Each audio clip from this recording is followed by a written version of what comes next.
Olá a todos e sejam bem-vindos de volta. A revista a ser revista hoje é a edição seguinte à do nosso episódio anterior, que por coincidência também foi lançada com um intervalo de 2 semanas. E tem grandes momentos para contar aqui. Vamos usar novamente um efeito especial para colocar no ar essa capa e mais um episódio de História Revista.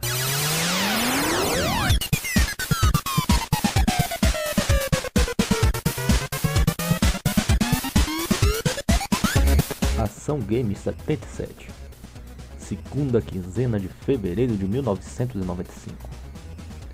Mega Man X ataca o PlayStation com um tiro direto de Mortal Kombat 3. Na verdade, são as primeiras informações do jogo, o lançamento do novo videogame conhecido como PlayStation e o Mega Man X2. Como acabamos de ver, eles prometeram que iam nos contar tudo, mas na verdade só o que tinha para contar é que Mortal Kombat 3 estava sendo feito. Essa foi a primeira de todas as notícias sobre. Até então só estavam falando mesmo do filme. Para encher a matéria de coisas, eles se adiantaram e já estavam falando até das adaptações de Super Nintendo e Mega Drive. Não sabiam do que se tratavam os Animalities, quais personagens fariam parte do elenco oficialmente, e a única coisa que se tinha certeza eram essas duas artes oficiais do Kung Lao e o Jax, que agora já tinham os braços mecânicos, e também a primeira foto da Sony e o Kano de volta. Talvez a jogabilidade tivesse um botão novo, e teve mesmo, era o botão de corrida. E apareceu pela primeira vez o boato de que talvez esse fosse o último jogo da série. Talvez fosse uma dica que já tinham dado de que viria pela frente o Ultimate. Fora isso, não teve nenhuma palavra sobre os robôs ou o Sub-Zero sem máscara, que acabaram por ser as grandes novidades dessa versão. Um making-off completo do jogo foi colocado como extra no jogo Midway Arcade Treasure, que foi lançado para o PlayStation 2, Xbox e o PSP. E tem um link aí na descrição para assisti-lo na íntegra. Mas não vá agora, espere até o final desse episódio. Na página seguinte tem o final da cobertura da Consumer Electronics Show. Agora eles trouxeram de fora os detalhes que ficaram fora da outra edição.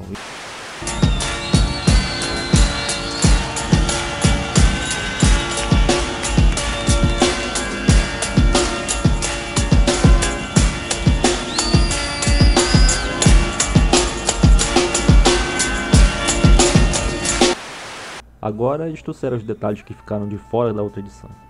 E dá pra entender, são coisas do 3DO e do Jaguar que realmente o pessoal fazia pouco caso. Primeiro o 3DO, que precisava de novidades e teve muitas, embora foram coisas muito esquisitas. É difícil falar até qual é a mais esquisita. Provavelmente o troféu vai pra placa 3DO Blaster, que tinha que ser instalada nos PCs e ele virava um 3DO. O problema é que custava quase a mesma coisa que um videogame.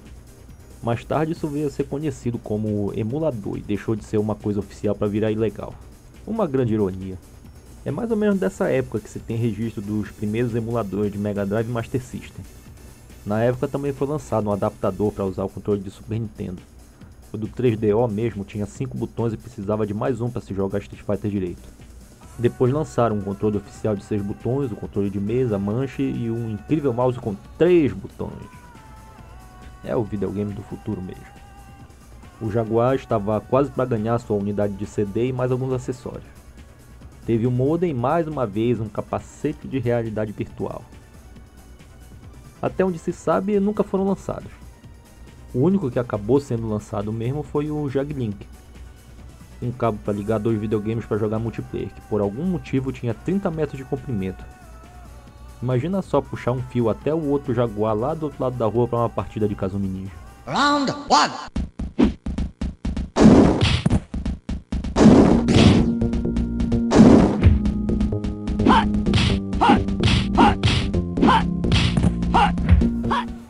Depois de falar do 3DO e do Jaguar, vamos para uma história de sucesso com o lançamento do primeiro PlayStation nessa matéria. Foi lançado no Japão em dezembro de 94 e nos Estados Unidos em setembro de 95. Falam aqui de coisas técnicas, aquela história de sempre.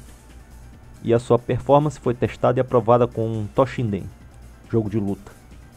Esse era um jogo muito bom e que serviu perfeitamente como apresentação do sistema. Esse foi o primeiro jogo de luta com jogabilidade realmente 3D por causa do movimento de desvio que era para frente ou para o fundo, e muitos movimentos faziam a câmera girar e mostrar todo o ambiente.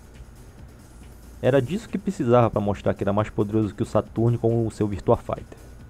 Seus controles eram simples e faziam também uso dos 4 botões LR, que eram outra novidade desse videogame e também a sua polêmica por causa do direcional repartido. Vários jogos foram lançados junto com o videogame e durante o primeiro ano, até que fosse lançado no resto do mundo, ficaram numa média de 3, 4 jogos por mês. Um número não muito grande, porém todos eram jogos de peso. Teve Myst, aquele de estratégia que fazia muito sucesso nos PCs, Raiden, aquele de nave, Jumping Flash, tiro em primeira pessoa que a gente controlava um coelho robótico que abusava muito da exploração do cenário, Goldstorm da Konami, que hoje em dia é conhecido como Pro Evolution Soccer e já usava uma licença do futebol japonês. E também não podemos deixar de falar da ajuda da Namco. Eles lançaram Tekken, Ace Combat e Ridge Racer, jogos do Flipper que usavam um hardware similar ao do videogame e facilitou muito na hora da conversão. Dá pra falar que mesmo com alguns cortes, o Tekken ficou melhor no videogame do que no Flipper. E Ridge Racer conseguiu um verdadeiro milagre. O jogo era muito leve, as 3 pistas faziam parte do mesmo cenário, e cada uma era determinada por desvios na pista. Assim o jogo podia ser todo carregado para a memória de uma vez só e ia direto para o jogo sem ter que parar para carregar. Isso é muito se lembrarmos que um dos maiores problemas desse videogame foi a sua pouca memória RAM. E junto disso tinha o canhão de leitura, que foi uma verdadeira dor de cabeça. O primeiro modelo lançado foi muito conhecido pela história de que o laser dava defeito muito rápido. Aí tinha que fazer aquilo de colocar o videogame em pé ou de cabeça para baixo para que funcionasse. O problema aqui é que muita gente já chegava em casa com o videogame quebrado direto da loja e mal passava do filme de abertura. Aqui no Brasil teve uma grande polêmica com a Sony, que não dava assistência técnica para coisas compradas fora do país. Algo normal se também lembrarmos que o PlayStation 2 foi lançado oficialmente só em 2009. O drive de leitura também era bem lento e isso foi contornado com a invenção de tecnologia para armazenar e comprimir mais dados em menos espaço. E foi assim que a guerra dos 32 bits começou. Em outras edições aconteceram várias comparações entre os sistemas. Coisas que veremos com mais calma no futuro. Aguarde. Continuando aqui, agora tem um grande lançamento do Neo Geo, Samurai Shodown 2. O primeiro jogo fez sucesso como poucas vezes se viu, aí pouco mais de um ano depois lançaram esse novo. Os gráficos são incríveis, uma quantidade de detalhes que só o Neo Geo conseguia fazer. A jogabilidade parece que ficou a mesma coisa, só que inventaram todo tipo de comando novo. Tinham provocações, desvio, defesa. A gente viu o computador desviando de uma magia, mas isso não era um bug, foi um desses comandos que ninguém sabia como fazer. Outra novidade foram os golpes especiais. Agora, quando a barra enchia, o comando aparecia escrito na tela e era só mandar bala. Aí caso o golpe entrasse, o inimigo perdia sua arma por alguns instantes e não pode faltar também novos personagens e a nova onda da época, o personagem secreto. Esse jogo começou uma era em que a SNK não liberou a licença dos seus jogos para ninguém, e isso demorou um bom tempo. Provavelmente porque em 94 tinham lançado Neo Geo CD e também temiam que os novos videogames de 32 bits tivessem conversões perfeitas de seus jogos. Afinal, o Neo Geo era um 16 bits, mas tinha um processador gráfico ignorante de poderoso. E agora que a mídia era CD, memória não era problema. Mas de qualquer forma, não foi dessa vez ainda que as conversões ficaram 100%. Quando isso aconteceu e o Neo Geo CD não fez todo o sucesso esperado, assinaram então com a SEGA, que fez aquele cartucho de RAM do Saturn, que leva vantagem sobre o PlayStation quando se trata de fazer gráfico 2D. Quando esse outro recebeu os jogos, ficou uma coisa vergonhosa. O carregamento levava por volta de 1 minuto inteiro e só faltava o jogo parar no meio da luta cada vez que o jogador apertava o botão. Eventualmente todos os jogos dessa época foram lançados em coletânea no PlayStation 1, 2 e 3 e também tem para vender online. Samurai Shodown, no caso, vale a pena até hoje. O 32X teve Corpse Killer, outro jogo dito superprodução e que tem filmes e uma hora o jogo começa. Esse é um daqueles de pistola que os inimigos são zumbis. Uma bela de uma porcaria sem qualquer relação com o excelente House of the Dead que viria a ser lançado muito tempo depois, também pela SEGA. Provavelmente, o que colocou esse jogo no mapa foi a participação do ator Vincent Schiavelli. Ele era vilão do jogo e era mais conhecido como o fantasma do metrô de Ghost, do outro lado da vida. Cara muito famoso que infelizmente já morreu, mas seus bons trabalhos ficaram aí pela eternidade. Esse aqui não. Agora, nas próximas páginas, uma sequência de sequências. No Mega Drive, nessa página que foi cortada, tem o Top Gear 2. Que foi lançado quase um ano depois da versão do Super Nintendo. Na verdade, nunca vi ninguém jogar nenhuma das duas versões sem colocar antes aquela password para receber dinheiro infinito. mas essa versão ainda era boa. Perdeu um pouco nos gráficos, mas era boa.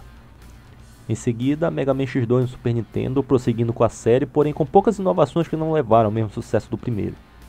O que seria uma inovação foi o uso de um chip que criou gráficos em 3D em alguns momentos, mas passou em branco, quando muito foram 2 momentos. Mais uma sequência, Jurassic Park 2 no Super Nintendo, sem relação com o segundo filme que ainda não tinha sido feito. Esse lançamento aconteceu pouco tempo depois do primeiro, e com toda certeza foi porque ouviram a reclamação da galera. O primeiro jogo tinha pouca ação, era primeiro uma parte de visão aérea e depois uma parte de tiro em primeira pessoa nos labirintos. Outra coisa é que todos os jogos, assim como o filme até certo ponto, tentaram ser educativos em excesso. Era impossível tocar no assunto de dinossauros sem ir para escavação, sangue, DNA, clonagem e assim por diante. O cúmulo foi a versão do Sega CD, que era praticamente uma enciclopédia disfarçada de jogo. Triceratops was the most dangerous plant-eating animal that ever evolved. Triceratops had very strong legs. It could... No, I don't want to do that. Never mind. What's more important, acceleration or speed? Acceleration. Triceratops had very strong legs. It could accelerate in a charge right away and hit a top speed of 30 miles an hour. The Triceratops head was huge and heavy, but perfectly balanced. It could whip its long horns in any direction. There are so many eggs in one nest, it looks like 2 or 3 or 4 females got together and laid in the same place. Aí na descrição do vídeo eu tenho o link para assistir a este making of também, mas aguarde até o final do episódio, vai ser rapidinho. Mas dessa vez trabalharam num jogo de ação completo. Eram 6 missões que podiam ser jogadas em qualquer ordem e agora o jogo era uma versão mais elaborada do velho Contra. O jogador tinha 6 armas, 3 eram letais e 3 eram de tranquilizantes, essas não funcionavam quando atiravam em humanos. O jogador tinha que fazer uma pequena estratégia para escolher o tipo certo de arma para que não acabasse matando todos os dinossauros da ilha, mas também que conseguisse passar pelos invasores. Também fizeram umas animações com vozes na abertura. Esse é um jogo que pouca gente viu e foi injustamente esquecido. Se puder, jogue-o, vale muito a pena. Power Instinct foi um dos jogos de luta mais bizarros dessa época. Pelo nome talvez alguém se lembre, mas com certeza sabem do que se trata se falarmos da lutadora que era uma velhinha que beijava o inimigo, absorvia a energia e ficava jovem por um tempo. É esse mesmo. E como nada nesse mundo faz sentido, essa coisa virou uma série que já chegou no 7º jogo. Vai entender. Em seguida tem mais um jogo muito bom que fez sucesso, mas acabou esquecido hoje em dia. Esquadrão Marte, os Ratos Motoqueiros. Não era o jogo mais inovador da história, mas ganhou muitos pontos por conta de fazer uma coisa no mínimo diferente. E ainda por cima usou a mecânica do Rock'n'Roll Racing, que já era um clássico nesse tempo. E isso é o mínimo que dá pra esperar de uma empresa como a Konami. Acho que nessa época eles não fizeram nenhum jogo ruim, não é possível. Nessa propaganda aqui tem uma das invenções da Tectoy, o Game Box. Olhando rapidamente, a gente pensa que se trata de fazer um cartucho tipo 3 em 1 para o Master System. O motivo disso não era dar uma sobrevida para o sistema, já que oficialmente ele nunca parou de ser vendido por aqui. E nós estamos em 2012. O seu ciclo de vida acabou oficialmente em 89 no Japão, 92 nos Estados Unidos e 96 na Europa. O que temos aqui são mini coletâneas preguiçosas. Foram 4. Série Lutas, com Shinobi, T-Ninja e Kung Fu Kid.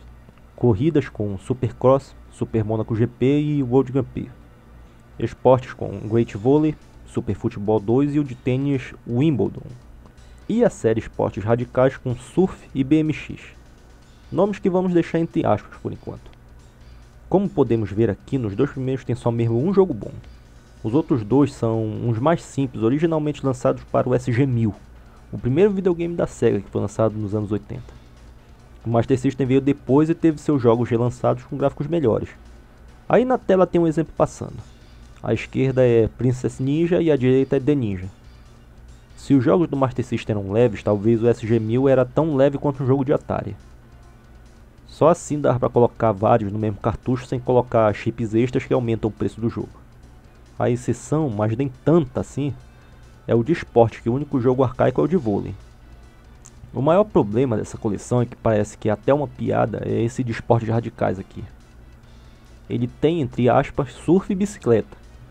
Mas esse jogo é na verdade os jogos de verão reduzido apenas aos eventos de surf e bicicleta. Cortaram todo o resto e tiveram a cara de pau de vender como se fosse um jogo novo. Dá pra ver a intenção quando colocaram fotos genéricas e ainda se enganaram com essa foto de MotoGP pra mostrar um jogo de motocross. Nem mesmo ser vendido barato conta como um ponto positivo aqui. E este é o final desse episódio com uma nova geração dos famosos Famiclones, o Super Pro System C6. E para ver mais, não esqueça de nos seguir no Twitter, no Facebook e deixar um joinha também aqui no vídeo. E por que não favoritar e assinar nosso novo canal? Siga o link aí na descrição. Vai lá, é só um clique.